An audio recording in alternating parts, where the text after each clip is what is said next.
and give your thoughts on it, because I do have a couple of response remarks, because I know where you're probably going with this. But what do you think? Do you think he's a better player than Michael Jordan?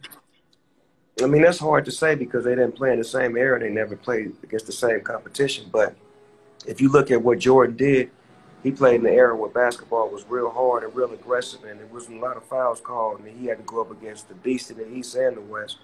And the competition was, you know, a little bit more aggressive. So you got to give him respect for winning 6 and getting 6 MVPs and doing it in a time where it was unheard of to go three-peats, you know, three-peats back-to-backs.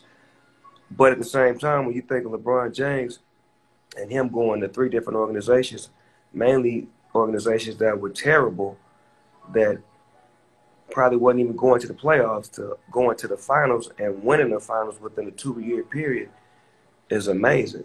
And then doing it from a standpoint of, you know, being the head force of getting them there and winning it and being the driving force on offense and defense and socialism outside of the basketball court, and being a stand-up guy with no court cases, no allegations, no anything in that nature, and being able to create schools and opportunities and jobs and, you know, things of that nature to aspire other, you know, athletes to be like him. There's so many NBA players that want to be like him right now that's not saying it, but they're showing it, and that's because he's leading by example. So I would have to say that they both are GOATs in their own rights. But in my book, Magic Johnson was always higher than Michael Jordan to me. Because really? Because I'm a Laker, and I look at what Magic did when he first came in the league.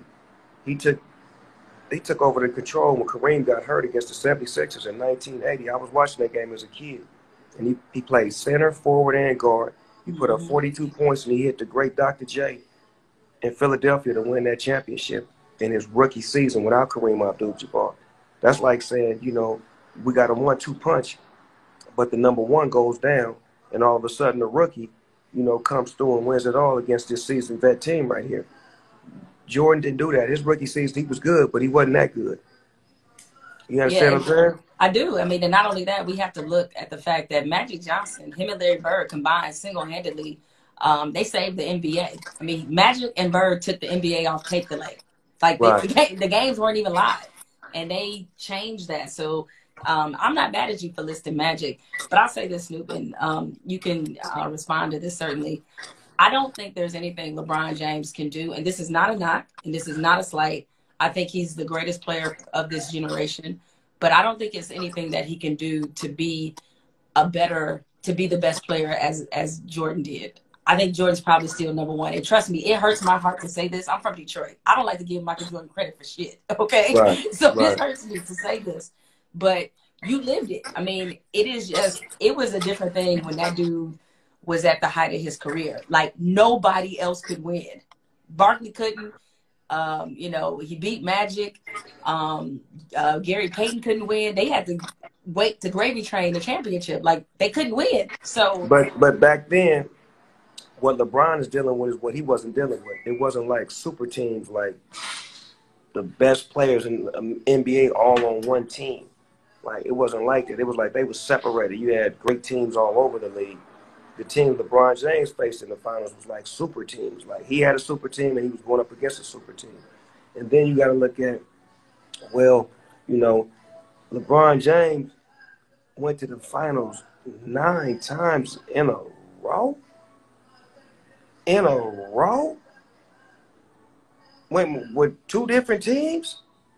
So he did it over here, and okay, I'm leaving. Then I'm going to come back to where I left y'all because y'all need me, and I'm going to take y'all to the finals a couple more times. Then I'm going to leave y'all, go to L.A., because Kobe and them, you know, they ain't been winning in so long. They just so terrible in L.A. right now. I'm going to fix y'all, too. He the only motherfucker that can fix the Clippers. That's what they need. They should have tried to get it right. Well, I mean, it is a different league, and I do think it's unfair to LeBron to do a straight up comparison because it's just the way you win now is just so different. To me, it's like comparing Bill Belichick to Bill Walsh. It's like it's a different game.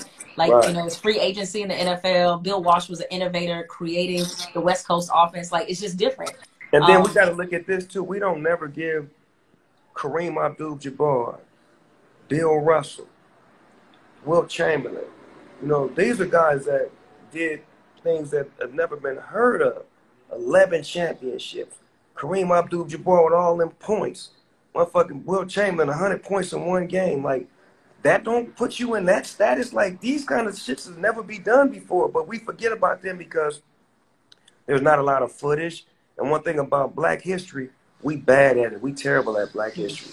We have a forget point where we want to forget certain history and then we want to, you know, put in certain history above others. But if you really want to pay tribute to what's really real and what's fake, Bill Russell should be the one, not the two. A motherfucker that got 11 championships of that, because that's what it boiled down to when you start talking that Michael Jordan shit. Well, he got 6 ships and he ain't never lost. Motherfucker, Bill Russell got 11. How many did he lose? Right. Not many. Do you hold it against Bill Russell at all, the fact that he didn't play with the level of competition, against the level of competition, what Jordan saw, what Magic saw, what Bird saw, what LeBron saw? It wasn't the same. But you couldn't be, put it like this, LeBron is Bill Russell's height.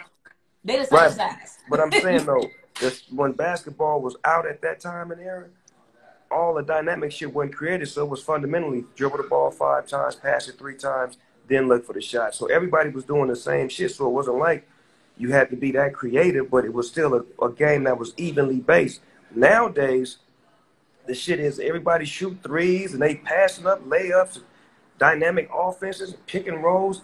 That shit wasn't even created back then. So it was like more difficult to even get a basket when they start limiting us and saying to the tall basketball players, hey man, you can't even dunk. Why I can't dunk? Because I'm taller than y'all? Like, they was trying to keep us at a disadvantage. So for us to actually succeed in them times puts us in a higher level as far as the level of right now era, because right now we can do whatever we want to do. We get fouls for flops, we get this and that.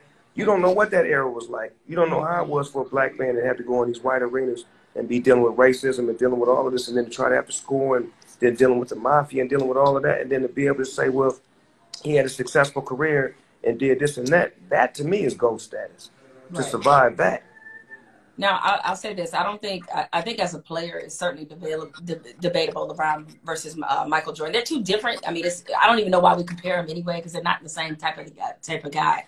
But in terms of a greater legacy, I think for sure it'll be LeBron, just because of, as you mentioned, not just what he means to the game, but he's empowered other players in a way. And I'm not even talking about from a social standpoint, but Kevin Durant doesn't go to Golden State if it wasn't for LeBron. You know, Kevin Durant doesn't go to Brooklyn to be with Kyrie if it wasn't for LeBron. Kawhi doesn't go to Toronto. Kawhi doesn't come to the Clippers because LeBron gave them permission to stop waiting on these bonehead-ass GMs to build teams around him. He said, go make your own destiny. And because of that, players are much more empowered. They not only want to be dynamic basketball players, they want to be dynamic people. And LeBron deserves a lot of credit for that, because he is the face of the league, and he's given them a level of power that they never had in the NBA before. And that's something that Michael Jordan